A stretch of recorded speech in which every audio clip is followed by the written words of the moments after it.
Welcome, everybody. Good morning. Believe it or not, we have sunshine here. For those of you I have not yet met, my name is Becky Bollier. I am the director here at the Florence Griswold Museum.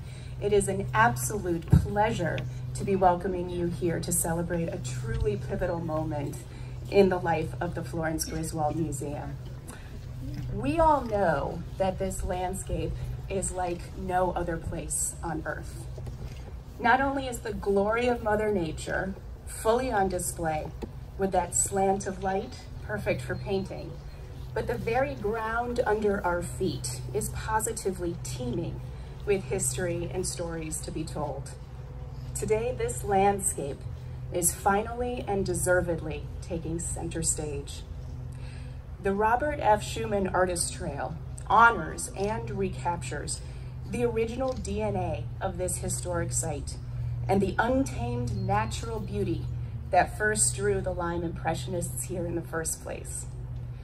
It now fully weaves together the threads of art, history, and landscape in a beautifully cohesive way that we believe will transform your visitor experience here.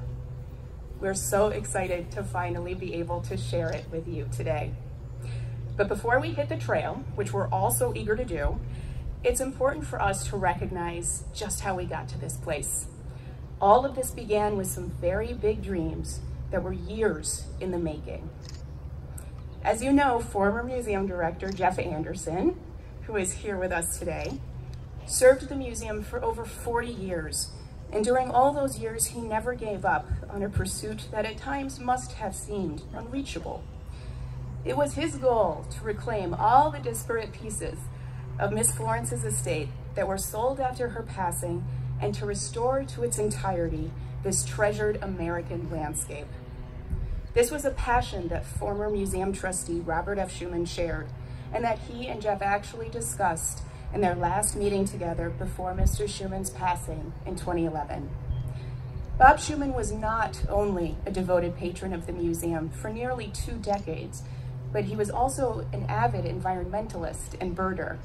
So he understood, from both an ecological and a strategic standpoint, the significance of bringing home that last remaining parcel of the Griswold's estate, now known as the Meadow. And it was his desire to help us pursue that possibility with vigilance. It took years of negotiating, but when that last puzzle piece locked into place in 2016, Jeff, our trustees, our hardworking Buildings and Grounds Committee, and our larger community had before them a once-in-a-generation opportunity. Now they could begin to completely reimagine how this entire landscape could be reinterpreted and enlivened for a whole new generation of visitors. The best of the best was hired to help us do just that. Specifically, Stephen Stimson Associates, landscape architects out of Massachusetts. Quite simply, they took our vision and they gave it legs. With their unbelievable expertise as one of the nation's leading landscape architecture firms, they helped us create and implement a master landscape plan that's carried us all the way to this important day.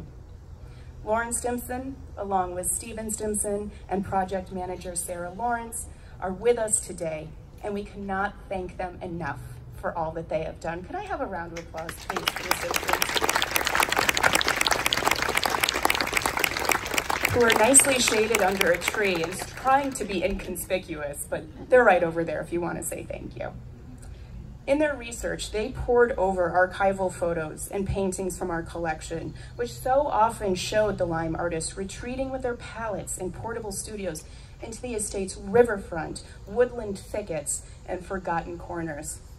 The Stimsons helped us to envision how we could lead visitors through these edges to immerse themselves in the colony's history, all the while enriching the site's habitat for birds and for wildlife and vastly improving the ecological function and health of these grounds. The firm's work here has been transformative, and we are so grateful. Thank you. In my work with the Stimsons, we were able to bring aboard Mountain View Landscape out of Chicopee, Massachusetts. This landscape team, led by the indispensable John Cornell and John Milos, has been working tirelessly, including right through the weekend, to plant and install and bring to vibrant life what we now call the Robert F. Schumann Artist Trail. Now, these individuals have already been called on another assignment, if you can believe it, but we just want to thank them in absentia for all of the hard work that they contributed to making this possible. This trail is so named because all of this would have just been a collection of hopes and dreams if not for the Robert F. Schumann Foundation's staggering generosity and vision.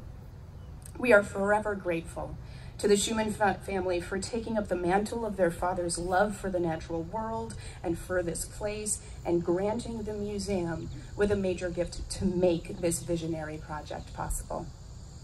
We are thrilled that we have Mr. Schumann's sons, David and Ford, here today, along with Foundation representatives Tim Crowley, David Osborne, and Ben Perry of Wells Fargo Bank.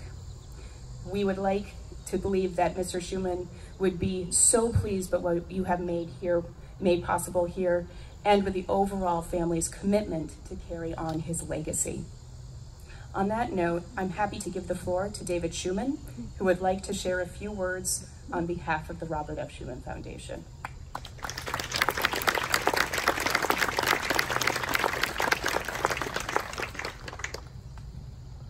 Good morning, everyone.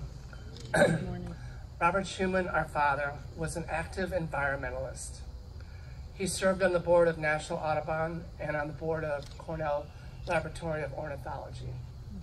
He was a major supporter of SGOD, which stood for Stop Griswold Overdevelopment. A group of Madison, Connecticut citizens got together and came to him with their concerns over a large development of condominiums that were to occupy the space of the old Griswold Airport in Madison. This would have destroyed a sensitive estuary at the mouth of the Hammonasset, where it empties behind Hammonasset State Park. Our father hired the lawyers needed to fight the development, and after a long and expensive battle, that property has been saved for future generations for both people and wildlife. When the Florence Griswold Museum came to us with the idea of creating an entirely new landscape for the museum, we saw this as an opportunity not only to create a beautiful outdoor space that would enhance the atmosphere of the museum, but to create something that would help restore the ecology of the area and the Lieutenant River. Our father would have insisted on it. I applaud the museum in working so hard with us and Audubon to make this an area that my father would have been proud of. Thank you.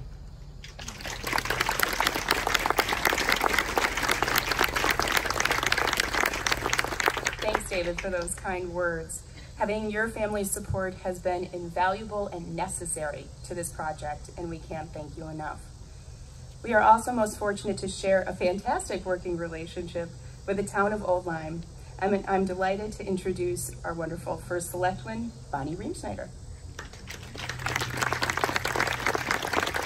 Well, thank you, Rebecca, for inviting me to the party, but I do feel like I'm cheating a little bit. I get to come and see the final product and don't have to do any of the hard work, which seems a little unfair. But I have to tell you, upon arriving and seeing this gorgeous landscape and how it just enhances the river, the beautiful scenery, it's no wonder that it was the Florence Griswold Museum that took this project on and was able to accomplish it. The Florence Griswold Museum, as Rebecca, you referred to earlier, is really part of the DNA of our community. When people think of Old Lyme, they think of art, but they also think of the environment and the stewards of our community that protect the environment. And here's another gorgeous example of it. And I really believe that if Miss Florence were here today, she'd be walking down to the river, sitting amongst the trees and taking a deep breath of fresh air and saying thank you to everybody that worked so hard on this. And that's what the town of Old Lyme says. Thank you to all of you who support our stewardship and the Florence Griswold Museum. Thank you.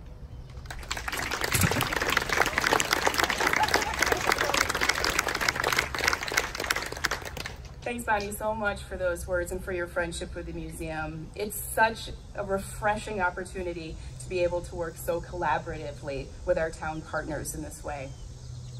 So it's almost ribbon cutting time. I'd like to invite David and Ford Schumann, Jeff Anderson, David Dangermond, and Bonnie to join me over at the ribbon. As they assemble, so please head on over, I'd like to share what we're going to do next.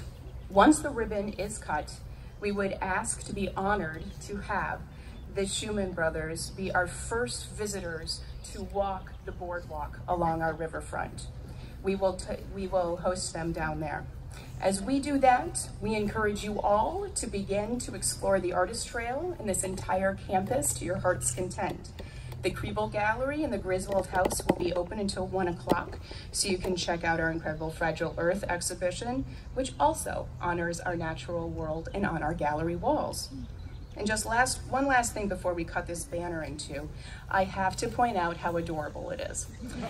Preschoolers at the Old Lyme Children's Learning Center made this just for us, with help from volunteers at the Old Lyme Senior Center and Vista Life Innovations. Most notably, our intern Sam Stark also contributed. Thanks, Sam.